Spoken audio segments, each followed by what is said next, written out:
them a good excuse. Manoj, over to you. Thank you very much. I take the little bit of pleasure to bring you to the urban areas. So you often end up talking forest, big mountains and things. But I would probably try to bring you some of the realities that world is facing. So, and also I would try to put some of the emerging findings rather than able to put a package of polished findings, because we are literally now trying to sort of navigate through lots of data. So I must tell my colleagues I'm a social scientist, so I will be presenting some of the hard data from natural science. So if you find something is not making sense, I would probably direct that questions to our colleagues so that I can come back to it, okay? So when I was trying to present these findings, I would probably take a bit of time to bring you to the urban areas, to make you feel why we need to study urban, particularly urban poverty. And that's why my first attempt would be to give you a sense of scale and significance of this phenomena. And of course, I would also try to link that why Sustainable Development Goal has also come up to incorporate urban poverty as one of the major themes. So you can see that already there is some policy traction for that to address. And then I will move on to some of these very difficult to initially identify, as we understand, what's the role of ecosystem disservices or services. We tend to provide the narrative of service, but what we are finding in urban areas, particularly in low-income settlement, it is the question of disservices. What's the role? Where can you find these things are being sort of getting? In this case, I will probably take you to first what are the different dimension of urban poverty, and how is it experienced, and where then could we find some way of really linking ecosystem disservices here. And this is where I will be putting some of the findings that is coming from our project, which is named Eco-Poor. The full title is Institutions for Urban Poor's Access to Ecosystem Services, in which we looked into water and green structure in two big cities, Dhaka, capital city of Bangladesh, and Tanzania's and Dar es Salaam. So we'll pull some of the information just to make some sense of it. I just, the last point I couldn't resist myself to put, that we trying as part of our way to make some sense of these findings, we are trying to develop a matrix, an index whereby you can say that different types of settlements that low-income people live in might give us a different sort of dimensions, the way in which urban ecosystems is going to be sort of experienced. So, excuse me if you already know some of these figures, but I thought that this will again give us some reality check. So this first diagram is showing that the first wave of, if you say, urbanization that happened in global north, that spans from 1750 first forward to 1950. This is 200 years time, what we have got from a 10% urban to a 52% urban in the global north. But think about the population is 423 million from a merely 15 million. Okay, it's quite fast forward. If we begin from 1950 in the global south, and if we come 80 years, not 200 years, down the line of 2030, there you go. We start with the 309 million, but we are rocketing up to 3.9 billion. So that is what's happening in terms of urbanization. So I just wanted to sort of flag up the scale of it. And then, of course, recently, UN has published these figures, again, just to say that what's happening in terms of the population balance between rural and urban. We have crossed, of course, the balance in the, halfway through, and we're here. But if you go to 2030, 2040, urban population is going to be double the rural. Still, you are not feeling why urban poor. And see this diagram from Mike Davis' famous diagram. So there are these three categories of nations or countries that being presented here. On the top, it is the urban, more developed countries, seems to be static. You don't see that the top line is getting thicker or anything like that. And the bottom, just think about the rural is sort of coming down. And the middle is expanding, and that's where the urbanization in the global south. And statistics is notoriously difficult to estimate how big is the poor population here, but it can vary from 40 to 70% of these urban population living in low-income settlement. So 2030, if you extend it to 2050, you can say low-income people in urban areas is going to be half of the world population. So that's the scale we are talking about, and that's why I think it's very essential we look into this topic. Okay, I slowly now go into whether we have already started to make a buzz, make a noticing. Yes, we have, but it's only very recently. In Millennium Development Goal, we didn't have that much of an intention to look into this. We had some intention, but we didn't really comprehend the scale. But in Sustainable Development Goals, we have, so that is the bold statement. Cities are where the battle of sustainable development will be won or lost. And these are the two development goals which specifically looks into the low-income urban population. Goal number 1, to end poverty in all its form everywhere. That makes we need to make a big effort into going to the cities. And Sustainable Goal 11 is saying that to make cities and human settlement inclusive, safe, resilient and sustainable. Quite a big task here. No wonder one of the leading urban scholars is warning us is that Sustainable Development Goals may have a lot about what we need to be achieved, but not about how, with whom, with what sort of resource or funding. That's David Satterthwaite's comment. So we see that we still don't find ecosystem here. We are still talking about who is going to be working with how and those sort of things. So this is a complicated diagram. Okay, this is one of the most comprehensive diagram that David Satterthwaite and Diana Mitlin, who produced 2 volumes of urban poverty research, published. It is complicated diagram, but what I wanted to say that it is the urban poor and there are 8 different compartments. And lots of things are going to be contributing to these 8 different things to make urban poverty. It is, of course, one could experience only one element of it, but these are all kind of interrelated. In this sort of graphically shown, these are really overlapping a little bit. I just wanted to make a little bit bigger for you to understand. So there you go, these 8 different things. Top is there for quality and often insecure, hazardous, overcrowding housing. That's the provisioning of inadequate provision of public infrastructure and basic services. You can definitely feel overcrowding, lack of open space, of course not having water and those sort of things slowly coming into the scene. Voicelessness, powerlessness, and that's where the political barrier things coming. Inadequate protection of rights and exercise of rule of law, unstable or risk asset base. That means that people are unable to even to produce demand that we need fresh water and we can pay for it. They cannot do that. Again, while they are paying, sometimes often by comparison, higher percentage of money to get the services, these services are often to be polluted. As you will be showing here, you will see that water they are getting but polluted. And then inadequate on often unstable income. It is very important to notice here this instability, because if you have taken water, people are paying for a year or 2, but then suddenly they don't have money to do this. So what do? They go back to their traditional way of not having secured or safe water.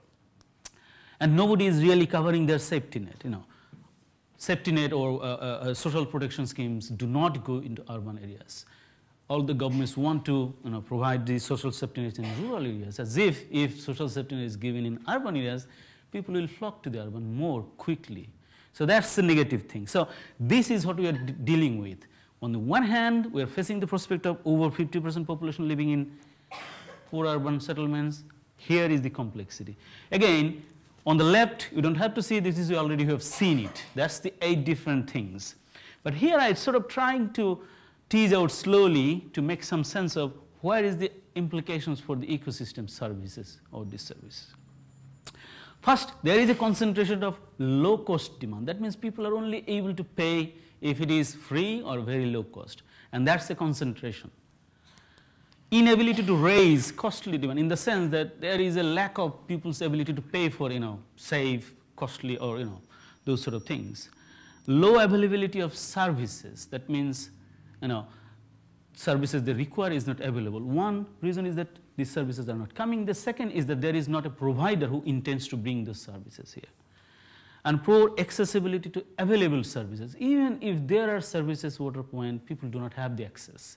Sometimes even have the problem of social barrier, stigma attached to the slum dwellers, they don't get the access to those things. Discontinuity of the services, we are finding a lot. Sometimes municipal water goes, but do not continue after 3 or 4 years. As you remember, I was saying, probably people haven't paid their water bills, so municipality has cut off. So where do we go then? So these are all things.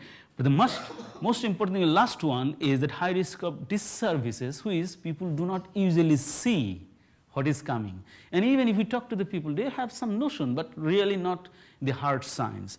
Fortunately, we have been able to sort of dig out some of this issue. Okay, I'm sort of slowly going into present some of the EcoPore's key findings, which I'm this is just to give a flavor of what much we have done. This is a study of 2 cities. Every city we have detailed examined 4 settlements, so there are 8 low-income settlements, roughly over 1,500 in each of these cities. But also we scattered around to find interesting stories around the city. And this is interesting that we applied really multidisciplinary tools. We have got social science, search social science, but also water soil quality measurement, concentration as well as transfer, and food safety and security. Safety is whether we found contamination in the food, particularly the water they're using. Just to give us that, how did you try to capture different aspects of slum dwelling, low-income shelter dwellings? If you go different countries, you will find different way of mentioning what those settlements are. In India, it is notified. Juggi Jupri. In Bangladesh, this is Bostis. In Tanzania, they don't call it slum, it call it low-income shelters. So we kind of grappled a little bit with these things, but ended up this made this sort of a gradient, is that we wanted to cover very low risk settlement versus high risk. Low risk in terms of location, maybe it's higher land, not have the problem of flooding. Low risk of threats of eviction, maybe the government has recognized this one. Or it could be there is also low risk for market-led displacement. Sometimes it's not always the government that evicts slums, it is even the market pushes out them. So that's on the one extreme. The other extreme is really high risk. It could be on the sewer canal, it could be on the wetland, it could be very high risk temporary settlements, it could be also very prone to market-led evictions. These are the 4, and in between we had got 2 different things.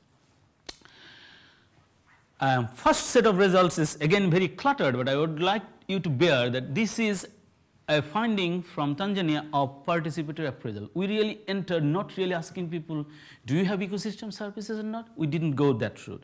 We went for that the way urban poverty is understood. What are their problems? What are their challenges these people are facing?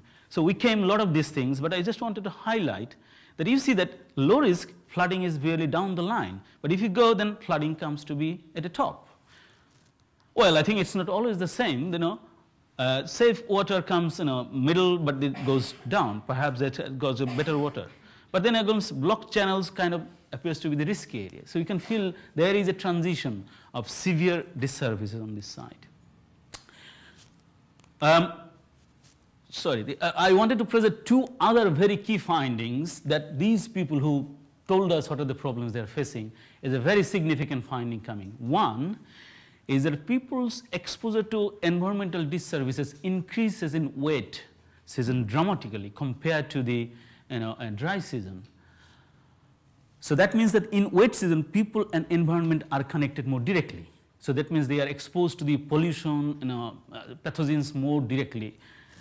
And the second is very interesting, is that where, with the sustainable development goal in mind, where do we get this next big breakthrough in health, public health? Oops, sorry. We need to have a safeguarding of the final 100 years of the water provisioning. I will just explain why. I just wanted to give you an insight in the first point. This is a diagram that shows that coliform, and if you can see that the different types of surface water availability, it is taps, borehole, wells, drains, rivers. You already feel like safe, our taps and boreholes are not that contaminated. This is reasonable. But this is where a lot of contamination. Where does it come from? Sewer. And then there is a dramatic difference between dry and wet season, the availability of these different things. So you can see that nitrate, nitrite and these things are higher in wet season compared to the dry. That means people are even opening up their septic tank in the rainy season, even in the courtyard, so that there is a rush of pollutants, raw sewer going to the water bodies and from there to the. So we need to be sort of really mindful what happens in the wet season. The second finding is, I just wanted to provide two different community people drawn map. A settlement in Bangladesh is situation 2005, probably you cannot see, but I can just say that these are the little two ponds and all around is hanging latrines, okay? And also if you see some of the dot reds, you can't probably see, these are all this sort of shallow dug well, that was their water source. So you already feel 2005 was a really bad time for people to live there, but still they lived. Fast forward to 2015, you'll be pleased to know that all these hanging toilets and dug wells have been replaced by community NGO provided, water points sort of things. And you can see even they have got the drainage collecting the water to the main drain. But shockingly, all the water samples we collected from at the point of consumption of the house has all these pathogens, virtually all of these things. So have we done anything qualitatively? Probably not. So that's the big question. So that's what I was saying, that where is the next breakthrough will come from. Next step is how we are going to pull all this data together. Where do we sort of begin? Our aim is to learn from these sort of, past ambitious motivation. One is that food security has these 4 different dimensions.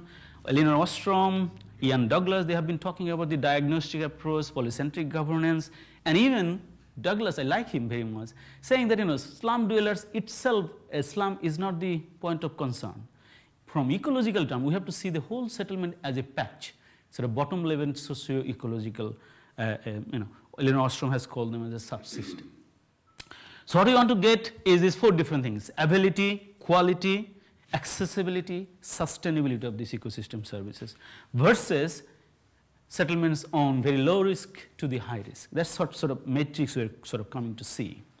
I want to conclude by these 3 different conclusions. First is that things that we already recognized. It's very pleasing to know that poverty in urban areas is already recognized to be multidimensional. So we probably don't need to reinvent that wheel.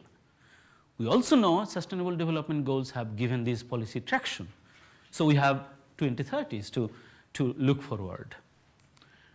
And issues that are beginning to emerge from our study is this: the ecosystem processes are complex. We cannot simply rely on what people say about their problems are. That doesn't really take us much.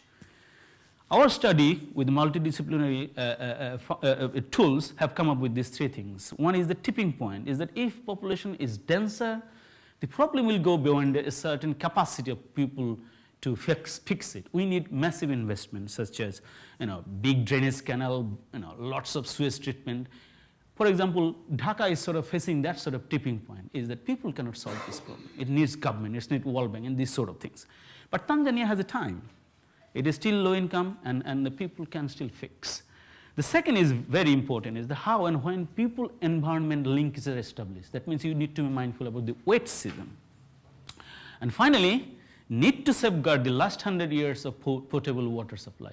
It's not only good to say that NGOs and government has given the water point, but the environment is polluted. People take water from there and put their home and feed their children. By the time they feed it, all these things have happened in the water. The water has gone polluted.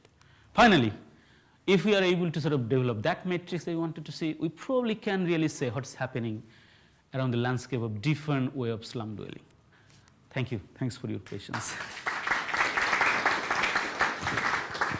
Thanks, Manoj. Excellent.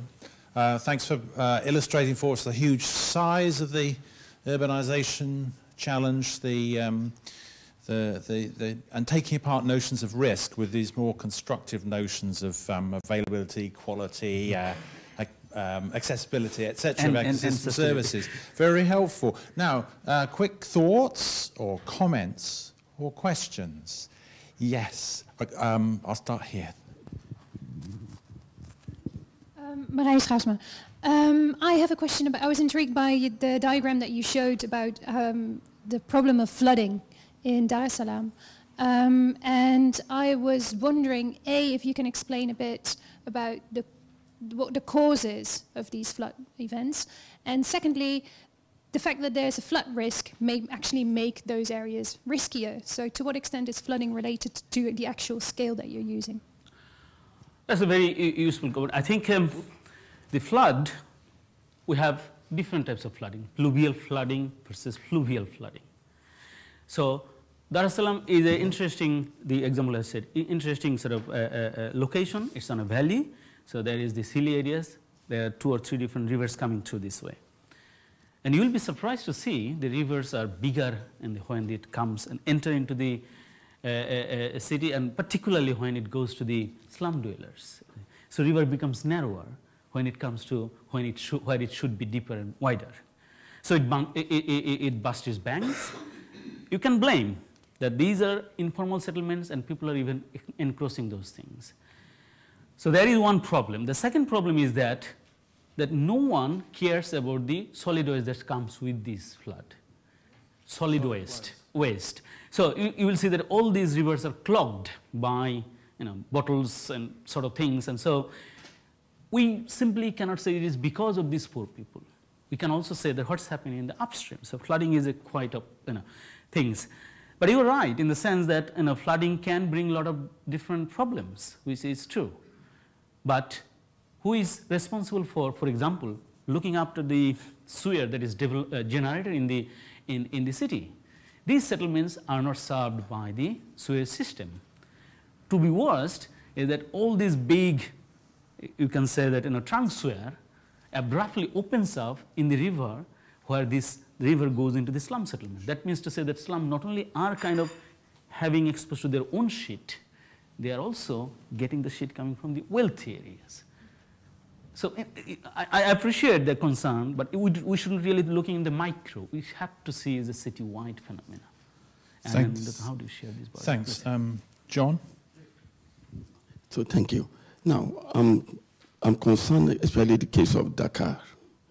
You see, Dakar is a mega city, huge, congested, What are the kind of urban renewal policies that you think, in your opinion, has really been helpful in ensuring that ecosystem services in Dakar has been able to, maybe in a measure, help the urban poor? Are there any significant example in Dakar? Thanks. And that'll have to be the last question, I'm okay, afraid. but I think that's a fantastic question. So there are 2 levels of answer to these things. One is that, yes, Dhaka is a mega city, and the problem the city faces needs to be mega. The solution has to be also mega, but that hasn't been the case. Now, I will go back to this little sort of this diagram, okay? So these are an outcome of policy. That there has been an NGO and city corporation partnership to address the water problem in those settlements. 10 years back, if the settlement was illegal, nothing could be provided in the settlement because they don't have the legal right to be sitting there. So water, electricity, nothing could go there. But then there is this change of mind, change of policy, if you say, that the water authority has advised or even accepted that if civil society in partnership with these community people come and pay for their water bill, they can have these sort of facilities. So that's the positive, I would say, that outcome of it. One policy. But there are a lot of other problems in terms of policy. One big problem is that there is no low-income shelter policy. But if you go to India, every cities have different policies really to look after low-income people. Whether successful or not, that's a different question. There are a lot of policies over there, but in Dhaka isn't. Good, thanks Manoj. It's very good to have people like Manoj in our ESPA community who are real guides to the urban sector. So Thank you. find him at lunch. Thank you again.